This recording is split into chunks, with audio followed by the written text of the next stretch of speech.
Olá, sejam todos bem-vindos de volta. Eu sou a Thaís Emanuele e está no ar o Ohana Podcast, um podcast que acolhe você e sua família. E no episódio de hoje vamos abordar um assunto bem relevante, a língua portuguesa e o autismo. A data da língua portuguesa é comemorada em Portugal no dia 10 de junho e foi instituída pelo Parlamento Português em 1981, em homenagem ao poeta e escritor Luís de Camões, que escreveu Os Lusíadas, que narra as aventuras de Vasco da Gama no seu caminho para as Índias. E aqui no Brasil essa data é comemorada no dia 5 de maio. E hoje eu estou com a minha amiga, a professora Aline Arantes. Ela é professora de língua portuguesa, ela é revisora de textos, especialista em estudos aprofundados da língua portuguesa e professora do meu filho, do Matheus. Amiga, é uma honra ter você aqui comigo. Muito obrigada por ter aceito o convite. E eu queria começar te perguntando como que você está hoje e como é que você caiu aí nesse universo do autismo. Bom dia para todos vocês. Eu gostaria de agradecer, de estar aqui. Gostaria de agradecer pelo convite. Estou muito feliz, E é um prazer falar, do autismo, trabalhar então com seu filho é um prazer, Foi um presente que Deus me deu, E trabalhar com o Matheus é algo gradativo, é algo que veio para somar com a minha profissão, algo que veio para melhorar, o nosso dia a dia e principalmente com a minha profissão. Ai, amiga, esse episódio vai ser todo cheio de emoção, porque a Aline começou a dar aula para o Matheus esse ano, ele está no 8º ano do ensino fundamental, e para mim também foi uma grata surpresa, porque desde o início ela se interessou pelo assunto, ela veio me perguntar como é que ela fazia, como é que funcionava, e a gente vai falar um pouquinho sobre isso hoje. E eu queria que você começasse falando qual a importância da língua portuguesa, já que muitas famílias, inclusive eu, quando descobro o diagnóstico do autismo, a nossa maior preocupação é a fala, é a questão da comunicação.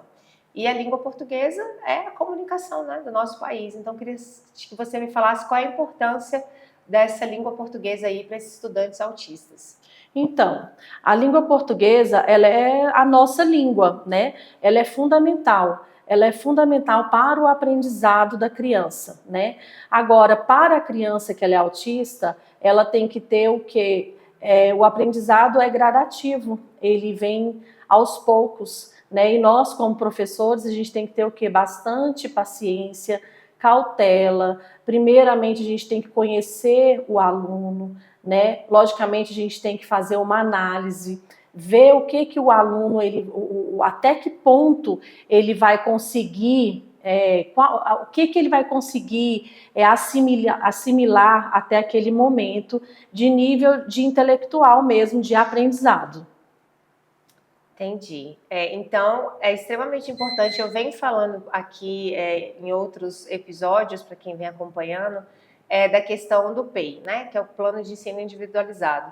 E isso envolve toda a família. Então, como a Aline falou aqui, a gente precisa primeiro conhecer o aluno, saber os seus pontos fortes, o que ele já sabe, para começar a fazer aí um planejamento em volta daquilo que o estudante vai ter, querer saber, querer conhecer, querer fazer atividade.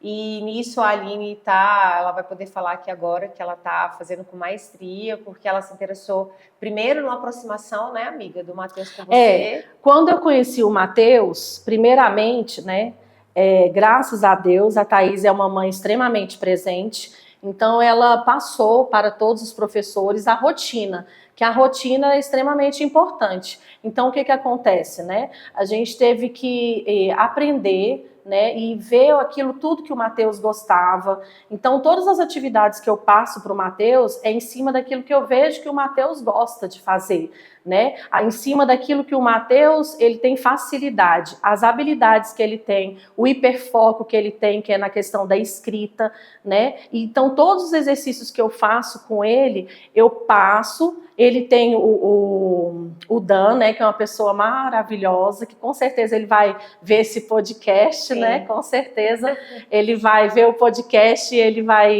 é uma pessoa fundamental, que eu acho que ele é assim, de suma importância na vida do Matheus, e nós dois trabalhamos juntos em cima do desenvolvimento do Matheus. Então, as atividades, elas são feitas nas habilidades que o Matheus tem, e que são muitas, e que são trabalhadas dia a dia.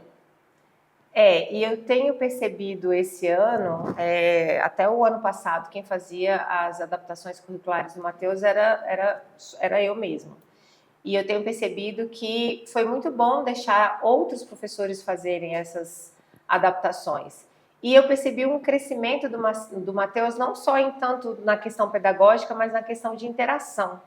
E aí eu queria que você falasse um pouquinho comigo como que é feito essa interação em sala de aula com o Matheus, porque eu sei o que o Dan me conta e o que você me fala por alto nos corredores, mas o Matheus, ele não tem fala funcional, como você sabe, então ele não consegue me contar. E eu queria que você contasse lá desde o comecinho do ano, como é que foi essa trajetória dele, porque ele está super engajado, ele está muito feliz em ir para a escola, ele tem os meninos que o acolheram, e eu queria que você me contasse como é que foi essa trajetória, como é que foi esse percurso. Então, quando eu entrei na Católica, né, que eu pensei em... que eu descobri que eu ia trabalhar com o Matheus, quando, na mesma hora, eu imaginei, o Matheus, ele vai ter dificuldade, será em interagir com os amigos e comigo, né? E é um grande mito, um equívoco que as pessoas às vezes cometem, porque o Matheus, ele interage com a sala inteira, o Matheus, ele conversa com os amigos que ele tem mais afinidade, ele levanta, ele vai lá, ele conversa, ele puxa o amigo para conversar com ele, mesmo se o amigo estiver fazendo uma outra coisa, ele chama a atenção para ele, né? O Matheus, ele faz coisas que me surpreende a todos os dias, né? E isso me encanta com ele, porque às vezes existem pessoas que têm alguns mitos, né? E cometem até alguns erros, equívocos mesmo em relação ao aluno que é autista. E não, eles têm amizade, sim, né? Eles conversam, sim, eles têm sonhos. Eu imagino que o Matheus, ele vai conseguir tudo aquilo que ele quer na vida dele. Ele tem, sim, a inteligência dele intelectual, né? Ele tem as habilidades dele, né? Ele mexe no computador como ninguém, né? Ele sabe da rotina dele que ele tem todas as manhãs, ele sabe o horário de tudo que ele tem que fazer, né? Na hora da atividade que a gente fala, Matheus, agora tem atividade para fazer, ele faz. E se essa atividade estiver errada, mesmo ele com raiva, ele sabe que tem que refazer, e ele refaz, porque eu peço para refazer, né? Como tarefa de casa ou como tarefa de sala. E o Matheus é um menino muito querido, é um menino muito amado, né? Todos os alunos gostam dele na sala de aula. É uma sala totalmente inclusiva, a sala dele. Eu digo que ele tem muita sorte, porque eu venho batalhando há muitos anos para que isso aconteça. Então ele estuda na mesma escola desde que ele está no maternal. E até o ano passado ele não tinha interesse por pessoas da idade dele. O Matheus sempre teve interesse em pessoas mais velhas, até porque lá em casa somos todos adultos. Então ele sempre teve um interesse por adultos. E ele sempre teve uma única pessoa de suporte, de segurança. Então até o ano passado era o assistente de sala.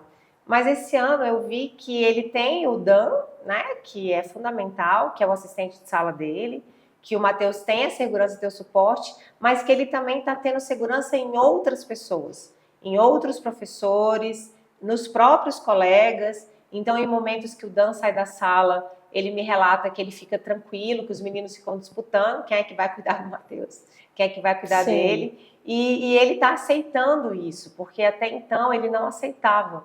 Ele sempre escolhia uma pessoa e era só uma pessoa e pronto.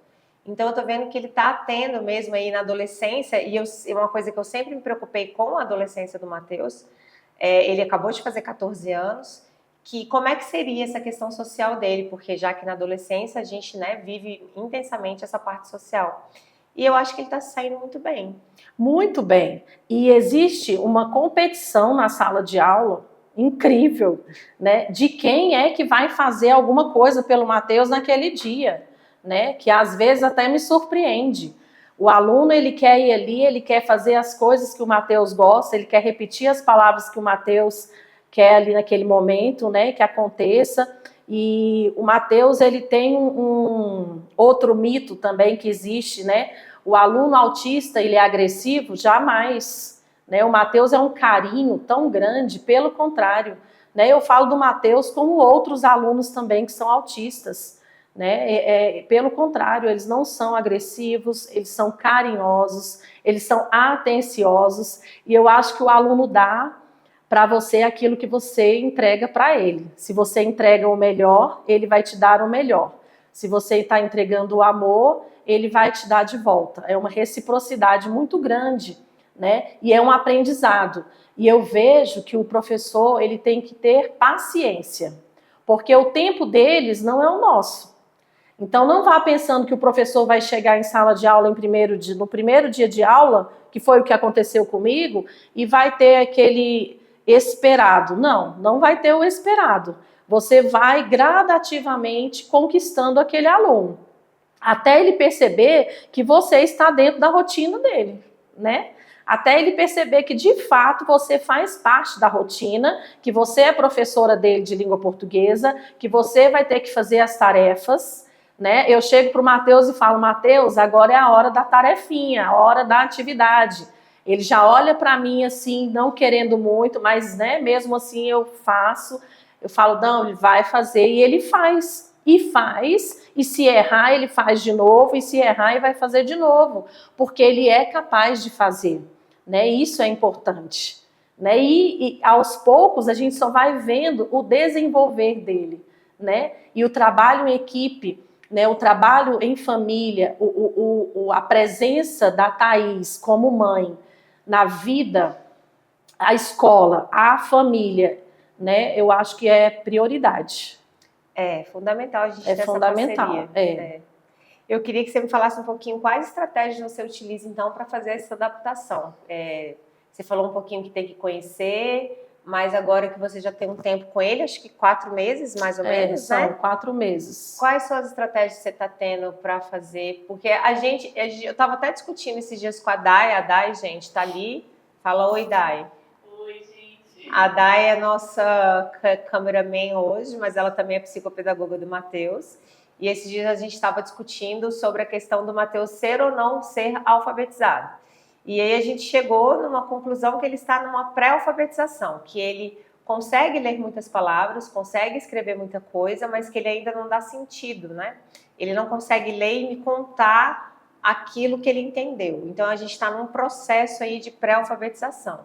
E aí eu queria saber de você, qual a sua visão que você tem desse processo dele, se realmente ele está numa pré-alfabetização e quais estratégias que você utiliza para poder fazer esse trabalho com ele que você tem feito.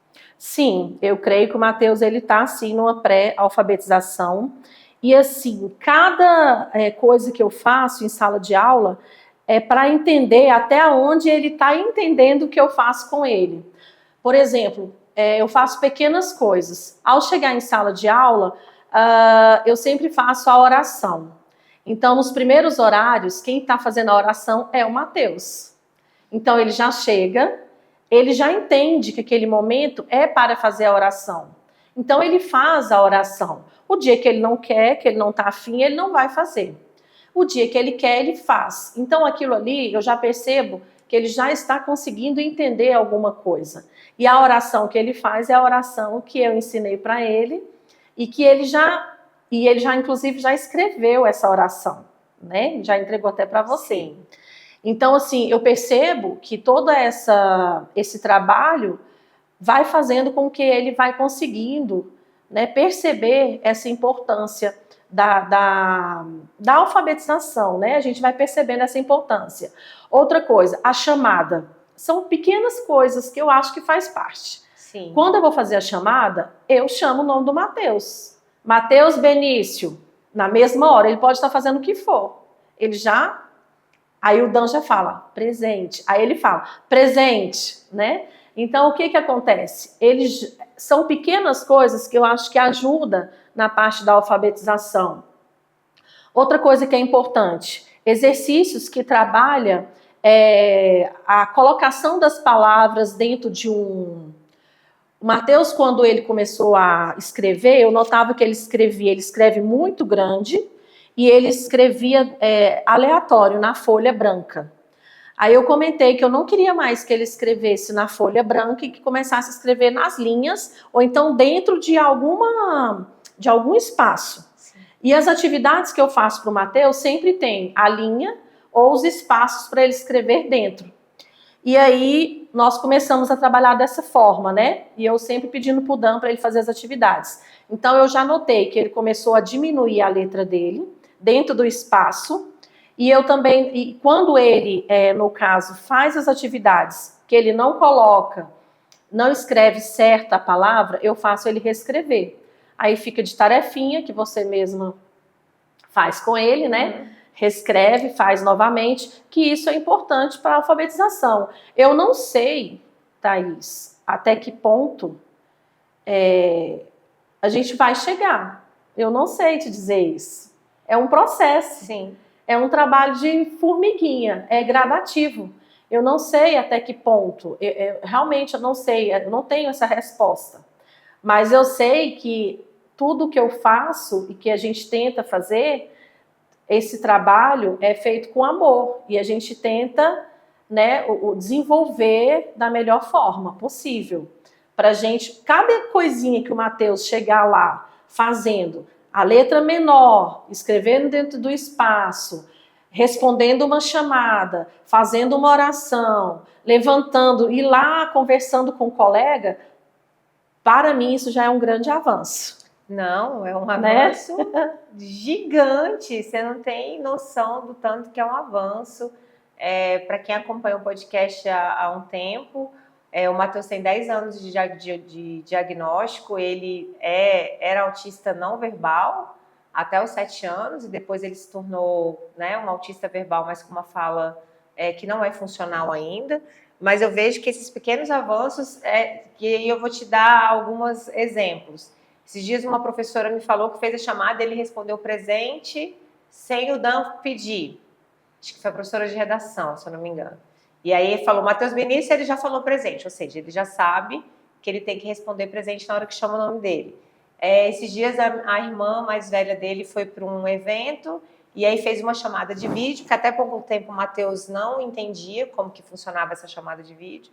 E aí na hora que apareceu ela falando, ele olhou para ela e falou, oi Camila, tudo bem? A gente fez essa cara. Como assim, Mateus? Como que você sabe falar isso? Eu fiquei assim, é uma surpresa. Porque ele surpreende a gente, porque para quem está assistindo a gente, igual você falou, é um processo que tem que ter muita paciência. E aí eu ia te perguntar quais são os desafios que a gente tem nesse processo. Para mim, enquanto mãe, eu acho que o meu maior desafio é a paciência mesmo, porque às vezes a gente empolga, né? Que ele está indo, e a gente empolga e quer que ele faça mais, mas não, é no tempo que ele determina para ele, é no tempo que ele vai absorver as informações e colocar em prática. Então, eu queria perguntar para você quais são os seus maiores desafios em propor essas atividades, essas dinâmicas com ele, como você falou da oração, da chamada, das tarefinhas, e falar, como todo bom aluno adolescente, ele não gosta de refazer, viu? Ele acha, ele olha para mim e fica assim, tipo assim, mas eu já fiz, ou não, mas você tem que fazer de novo. O meu maior desafio é o que você falou. O professor, ele precisa ver que o tempo do aluno é o tempo dele, né? O tempo do Mateus não é o meu tempo. Eu não posso acelerar, né? Tudo que eu consegui com o Mateus, para mim, é uma vitória. Então, assim, pelo pouco tempo que eu tenho com o Mateus, porque todos os dias que eu entro na sala do Mateus, que eu entro todos os dias, eu entro 5 dias da semana, eu faço alguma coisa com o Mateus. Pode ser uma pequena coisa, mas eu faço. Eu coloco o Mateus para ler um texto em sala de aula. Para mim, isso já é muito significativo. Sim. Né? A partir do momento que ele está lendo alguma coisa que eu estou repetindo para ele, ou que o Dan esteja repetindo, isso para mim já é desafiador, né? Ele fazer porque ele quer fazer, né? Ele fazer, e se ele não quiser fazer, tudo bem, né? Se ele não quiser fazer, deixa para amanhã. A gente tem que ter esse tempo, né? Eu não vou, é o tempo dele. Se eu peço, Mateus, vamos fazer atividade, e ele, não quero fazer agora, eu vou tentar mais umas 2 vezes, porque eu tenho que tentar. Mas se ele não quiser, eu vou tentar uma outra atividade. E aí é onde tem que entrar a paciência do professor, a criatividade do professor, porque nós temos várias atividades, né? Tem atividades literárias, como os livros literários que a gente pode usar dentro da faixa etária que ele está, né, como estudante. Nós temos jogos literários também, que inclusive a Thaís é muito participativa nisso, né, minha amiga, que você compra vários jogos literários para ele fazer, isso incentiva muito, né? Tem o computador que ele usa muito bem, que ele adora, né? Então, assim, o incentivo da família, isso é fantástico, né? E o Mateus tem tudo isso.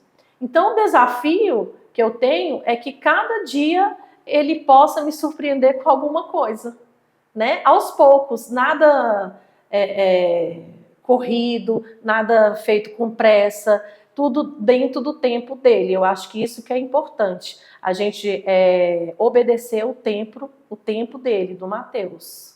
Eu ia te perguntar sobre como que a literatura é importante. Ele fez eu comprar um livro, chama Barney, por favor, obrigado. E agora eu tenho que ler esse livro com ele todo dia. E o que eu percebi? Que ele quer ler sozinho. Então ele já está na descoberta de querer ler as coisas.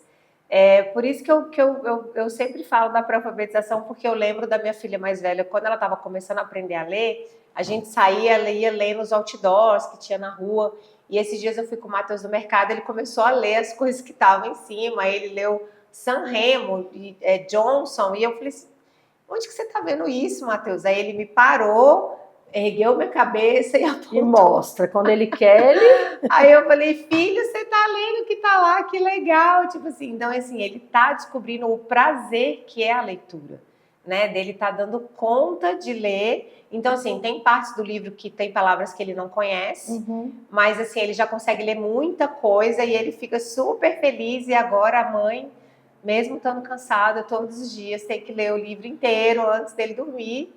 Mas eu acho que é um exercício prazeroso, porque ele está ficando feliz. Então, eu queria que você falasse da importância da literatura, dessa descoberta desse mundo que é a leitura, né? Eu sou uma leitora praticante, eu leio todos os dias, eu gosto muito de ler, porque eu acho que quando a gente se apaixona e conhece o universo do livro, não tem como voltar atrás, é uma coisa que você só dá continuidade. E ele está entrando nessa de querer ler, lógico que é de livros do interesse dele, mas eu já acho muito significante, porque a gente pega alunos que não gostam de ler nada, que não lê nada. Então eu estou achando assim incrível, ele está interessado e está querendo cada vez mais ler, aprender a ler mesmo, a ler sozinho. E isso é fantástico. A leitura, ela transforma vidas, né? A leitura, ela transforma a vida de uma pessoa de uma forma assim significativa, né? Eu acho extremamente importante, principalmente nessa fase do Mateus. Por quê? Quando você fala de leitura prazerosa, quando a gente é pequenininho, realmente a gente tem que ler aquilo que dá prazer. Porque a leitura, ela começa a ter significado a partir do momento que você lê aquilo que te dá prazer. Então, ele vai ler, ele chama atenção a imagem, né? Primeiro, geralmente, a leitura chama atenção pela imagem. Depois que você vai vendo a parte verbal, que você vai começando a entender. Mas o que acontece? A questão da leitura, ela é importantíssima. Então, se o Mateus ou qualquer outro aluno que seja autista, ou que tenha síndrome de Down, ou qualquer outra, né, situação dessa forma, né, em relação a isso, a leitura, ela faz parte. A partir do momento que você faz a leitura prazerosa, né, ela vai te dando liberdade para outras leituras, né? Então, se ele está encontrando o prazer de ler, seja história em quadrinhos, né, ou daqui a um tempo em jogos, ou não sei se ele já faz leituras relacionadas a jogos, né, porque eles gostam, né? E isso tudo já ajuda na questão da verbalização, né? Isso é importante. Então a leitura ela é fundamental. Que bom, né, que ele já começou a gostar. A leitura transforma, né? Isso é importante. Eu sempre li para os meus filhos. A minha filha mais velha também, eu sempre lia para ela quando era pequena. E ela também se tornou uma leitora. Ela, né, lê bastante livros. Porque eu acho que isso também é um espelho, né? Se a mãe ou o pai incentiva com a leitura. E eu sempre, nunca desisti. Por muitos anos eu li sozinha para ele. Eu sempre li a historinha do personagem que ele gosta, sempre para deixar aquele momento prazeroso mesmo. E agora eu tô, né, com uma grata surpresa de ele estar querendo ler, e aí ele pega meu dedo, coloca em cima da palavra, e eu vou lendo, fazendo assim, o passo a passo. Não, gente. Até o final. E eu penso o seguinte, se todos os adolescentes tirassem pelo menos meia hora do seu dia para fazer uma leitura prazerosa, nós não tínhamos tantos problemas relacionados a telas como a gente está tendo hoje em dia. Isso é para todos, né? E aí entra a inclusão, né? Para todos, não é só para os alunos autistas, não, é para todos, né? Então, assim, a leitura, ela transforma a vida de todos nós, né? É importante para todos, não é só para um grupo, né? E sim para todos. E a leitura para as outras disciplinas, no meu caso, eu sou professora de história, é fundamental, interpretação, ajuda o aluno a escrever melhor, ajuda o aluno a ter vocabulário para escrever uma redação. Então, assim, fica a dica para quem está assistindo a gente, famílias, papai e mamães, não desistam, compre os livros que os seus filhos têm interesse, leiam para os seus filhos, que isso é muito importante. E ajuda muito aqui a gente, que é professor em sala de aula, na questão de interação também, de comunicação, de interpretação. A leitura é o caminho, né, Aline? Muito, gente. Ajuda no repertório, né? Às vezes os alunos hoje em dia têm tanta dificuldade nas produções de texto, justamente por isso. Falta, né? Falta repertório, falta conhecimento sobre temas diversos, sobre atualidades, justamente porque não lê, né? Não assiste um documentário, às vezes não assiste alguma coisa voltada à educação, à política, né, a saúde pública, enfim, tudo isso a gente só consegue realmente por meio da leitura. É isso aí. Eu queria te perguntar agora, Aline, qual dica você poderia dar para os seus colegas, assim, para outros professores que recebem um estudante autista ou que tenha um outro tipo de transtorno, como você falou, pode ser síndrome de Down, ou que tem um TDAH muito acentuado, que é o transtorno do déficit de atenção, ou que tem um DEPAC, que é o transtorno do déficit auditivo. Qual o conselho que você daria? Porque eu escuto muito o professor falar assim, não, inclusão é impossível. Inclusão é uma coisa que não tem como ser feita, é melhor eu nem tentar, então eu não vou tentar, eu vou deixar ali o aluno ficar ali com as coisinhas dele, fazendo as coisas dele, até dar o tempo da aula passar, não vou me preocupar em planejar, até porque eu tenho já muitos outros alunos, a gente sabe que a nossa realidade, a nossa sala de aula é muito cheia, então eu não vou me dar o trabalho nem de tentar.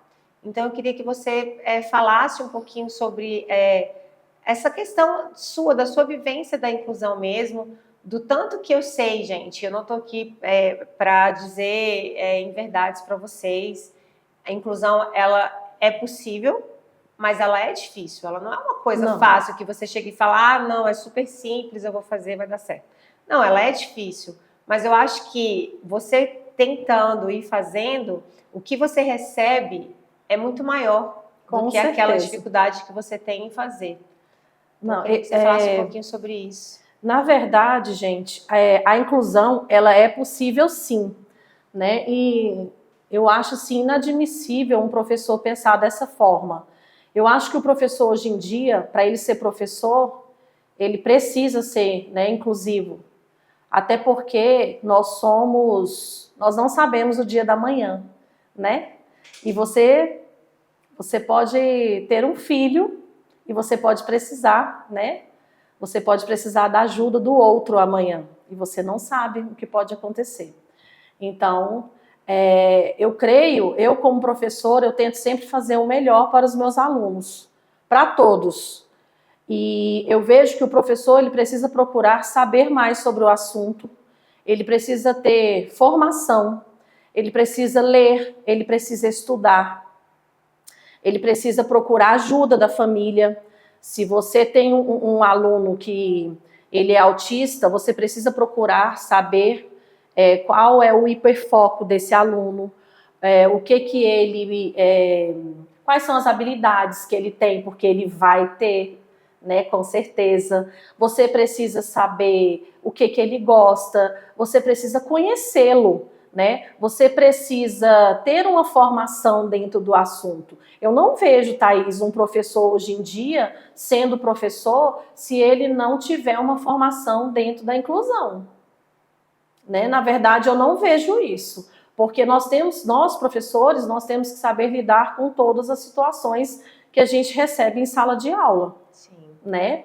E, na verdade, a gente recebe alunos autistas, a gente recebe alunos com TDAH, a gente recebe alunos com outras dificuldades, com síndrome de Down, né? E a gente tem que saber lidar com esses alunos, né? E de todas as formas tentar incluí-los em todas as atividades em sala de aula. Você não pode deixá-lo ali no cantinho fazendo aquelas atividades que provavelmente não vai trazer nenhum desenvolvimento para ele, né? E você ali ficar falando. Eu não sei, eu não me sinto bem trabalhando dessa forma. Eu vejo que isso não é ser um educador, né? Eu acho que o educador é aquele que transforma, que faz o seu trabalho ser diferente. Eu penso dessa forma. Então, eu acho que o educador hoje ele precisa ser diferente, ele precisa mostrar o seu diferencial. E para mostrar o seu diferencial é exatamente transformando vidas, que é o que eu quero fazer com os meus alunos. Seja o Matheus ou outros alunos que eu tenho tão especiais, né? Tenho tantos e já tive tantos. E procurei sempre fazer o meu melhor, né? Sabendo, perguntando, indo atrás, né? Vendo o que é melhor, fazendo exercícios adaptados, trazendo leituras diferentes, jogos, conversando, brincando, cantando, dançando, fazendo o que for para ser feito. Essa é a nossa função. Se não for para ser assim, não faz sentido. E o que a gente recebe em troca é muito... É muito amor, é muito beijo, é muito abraço. Matheus hoje me beija, antes ele não me beijava. Hoje o Matheus me beija, ele puxa meu óculos, né? Enfim, Matheus hoje agora é assim comigo, né? Mas foi assim, ó, gradativo, paciência. Um dia até eu pensava assim, meu Deus, será que ele não vai gostar de mim? Será que o Matheus... Não! E isso é uma insegurança normal. Sim. Né? Isso é uma segurança... Às vezes, eu vi ele assim, né, abraçando o Dan, beijando o Dan. Nossa, ele não vai fazer isso comigo? O que será que eu fiz, né? Será que eu estou fazendo alguma coisa errada? Mas não, eu percebi que foi assim, eu tinha que conquistá-lo de alguma forma, né? Eu tinha que mostrar para ele que ali eu estava fazendo parte da rotina dele, que eu estava agora ali presente na vida dele. E hoje eu acho que ele já está entendendo isso, né? Já, com certeza. Agora ele te vê, ele já sabe quem é a professora Aline. Aline, agora aqui no nosso programa é a hora do nosso café. Eu digo que nós somos professoras, a gente, né, sempre toma um cafezinho ali. Gosta de um café. Gosta de um café. Café para mim é mais do que xícara, é um abraço em forma de xícara. E eu vou parar aqui um pouquinho para a gente servir um café. Vou te servir um café. Que coisa boa o café. Um cafezinho. O professor gosta de café.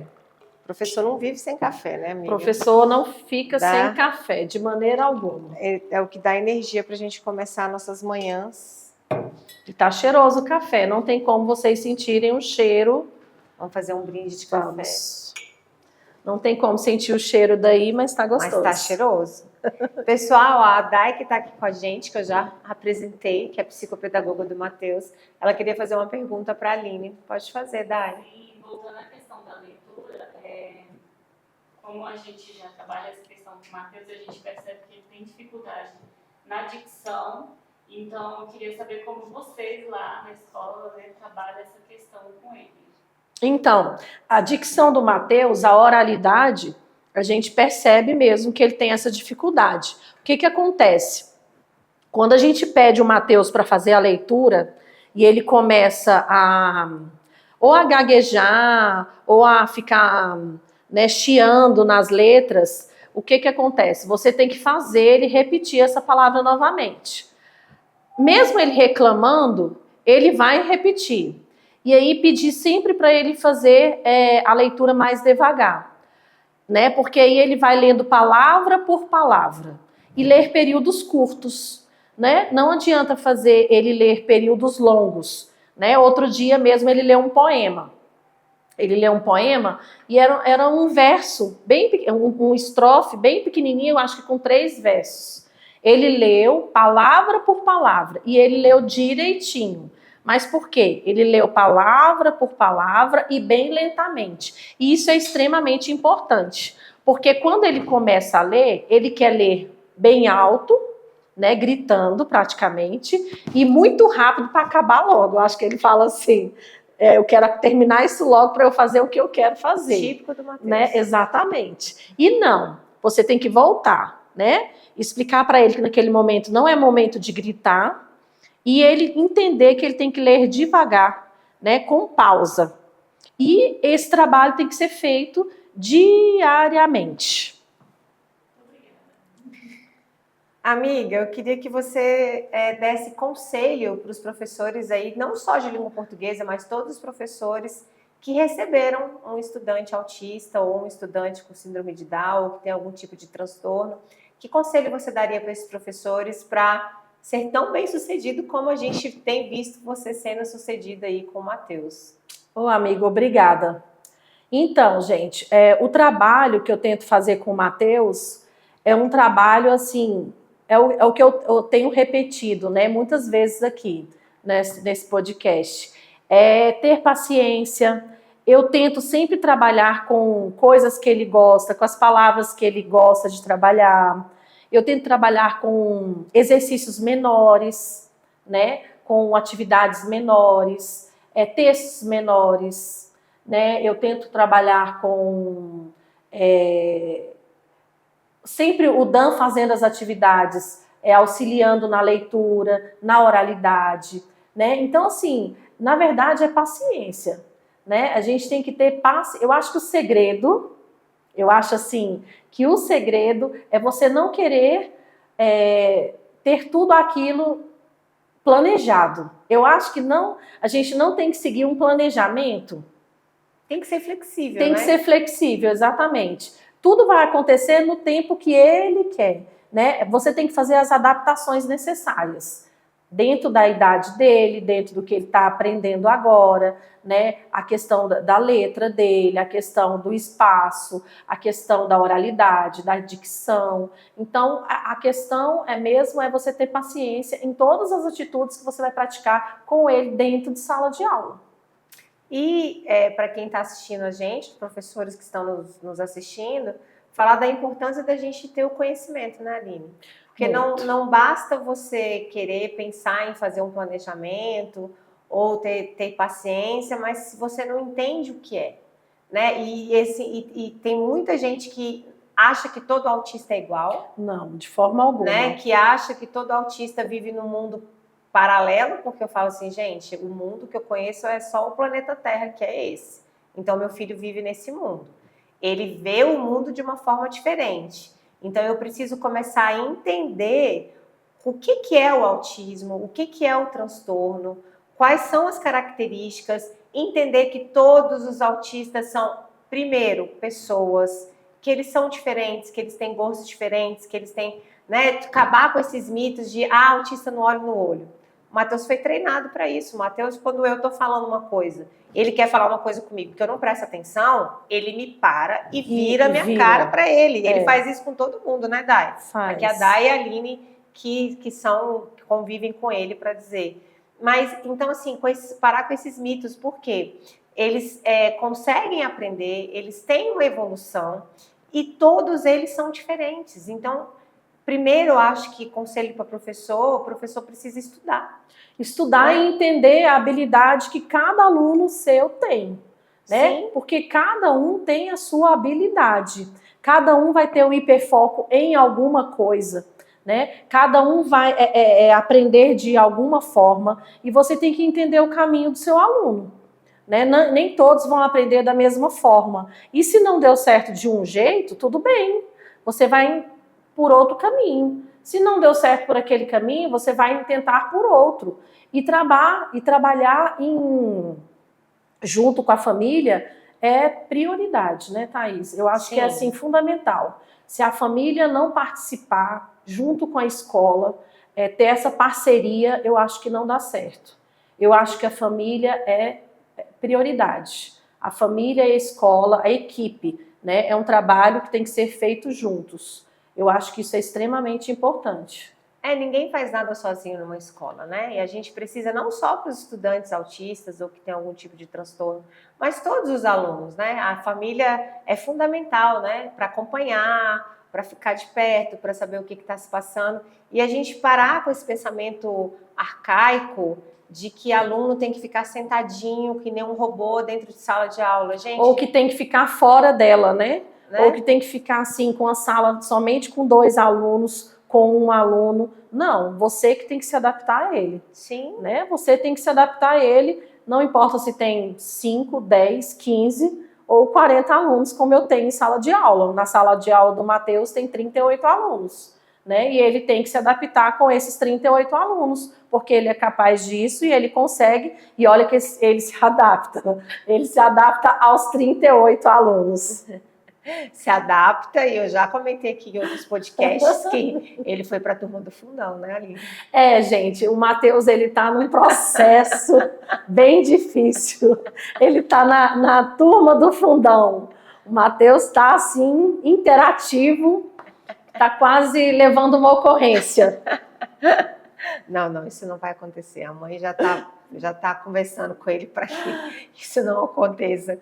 E, amiga, foi ótimo, mas a gente está chegando ao fim. Foi ótimo. E eu queria que você desse dicas para os pais, para as famílias se aproximarem mais. Às vezes eu, enquanto professora, eu sinto falta de conversar com uma mãe ou com um pai numa reunião, que a gente solicita na escola a presença dos pais e que às vezes eles não vão, para que esses pais entendam a importância que é você participar desse processo, do processo escolar da vida do seu filho. E por isso que eu digo que o Matheus, ele tem muita sorte, porque eu sempre fui uma mãe muito presente. Ele tem sorte de estudar na escola que eu trabalho, então eu tenho acesso a tudo que está acontecendo com o Matheus em tempo real, né, ali no dia a dia. E eu queria que os pais entendessem o tanto que é bom essa união das famílias estarem presentes e estarem ajudando a gente enquanto pai, porque às vezes a Aline não tem uma informação, ela não saberia de muitas informações do Matheus se eu não tivesse passado para ela, até porque ele não tem essa fala funcional. E a gente também fica, às vezes, com alguns alunos que não tem nada, que são alunos típicos, e que a gente fica pensando, será que está acontecendo alguma coisa? Como é que eu posso ajudar aquele aluno? Seja em questão de comportamento, seja em questão de ensino-aprendizagem, a gente vê que ele tem um déficit de atenção ali, ou que ele tem uma questão de interpretação de texto. Então, que você falasse qual é a importância que é essas famílias estarem juntos ali com os professores nesse processo dos estudantes. Então, papais e mamães, né? Vocês são fundamentais na vida dos seus filhos, né? Vocês são prioridades na vida dos seus filhos. Eu creio que a presença do pai e da mãe na vida dos filhos, assim, é essencial na formação acadêmica deles, né? Então, quando a gente pede ajuda, é porque realmente ela é necessidade, né? Então, o professor, quando caminha junto com o pai e com a mãe, lá na frente o sucesso é garantido. Não tem outro resultado, né? Então, o pai e a mãe, quando chega na escola, participa, né? Mostra para os professores dos filhos todas as dificuldades, mostra para os professores todas o hiperfoco, traz as dificuldades, porque a vivência é diferente dentro de casa, né? Vai mostrar o que o filho gosta de comer, o lazer, né? As dificuldades que o filho tem dentro de casa, enfim, junta tudo e acaba que no final a gente consegue transformar tudo isso, né, em algo promissor lá na frente, né? Então, assim, a família é fundamental. Então, gente, quem está ouvindo, aqui como última dica, papais, mamães ou responsáveis, né, o avô, a avó, o responsável do estudante, é importante você participar da rotina e da vida escolar do seu filho. É fundamental, como a Aline disse, né, para que a gente tenha um sucesso lá na frente. E, amiga, eu queria te agradecer muito. Foi ótimo você ter vindo, você ter topado participar. Eu sou extremamente grata a tudo que você tem feito pelo meu filho. Essa onda que ele está aí de interação, de socialização, de estar no fundo, com a grupo da bagunça. Tudo isso para mim é de extremamente importância e alegria, porque está despertando um lado do Matheus que até então ele não tinha. O Matheus, ele, como eu falei, ele não tinha interação antes com, né, pessoas da idade dele, e agora ele está super saidinho, né? Tá, pra frente. Então, eu queria te agradecer muito. E, pessoal, não esqueça de nos seguir nas nossas redes sociais, o @RonaPodcast, @UnicaKids. Não custa nada você me dar um joinha, inscreve-se lá no nosso canal. Se tiver alguma dúvida, pode colocar a hashtag que a gente responde, tira dúvidas de vocês. Aline, quer deixar sua rede social? Então, gente, meu Instagram é Aline Arantes. Se quiser me seguir lá, fique à vontade. Tá? Eu gostaria muito, Thaís, de agradecer. Foi muito legal o nosso bate-papo, né? Sempre é interessante a gente falar sobre a importância, né, do autismo, a importância da leitura dentro desse processo, né, de aprendizagem. Enfim, estou extremamente feliz. Muito, muito, muito obrigada. Ai, gente, tchau, isso, gente. Então, até breve. Tchau. Tchau, tchau.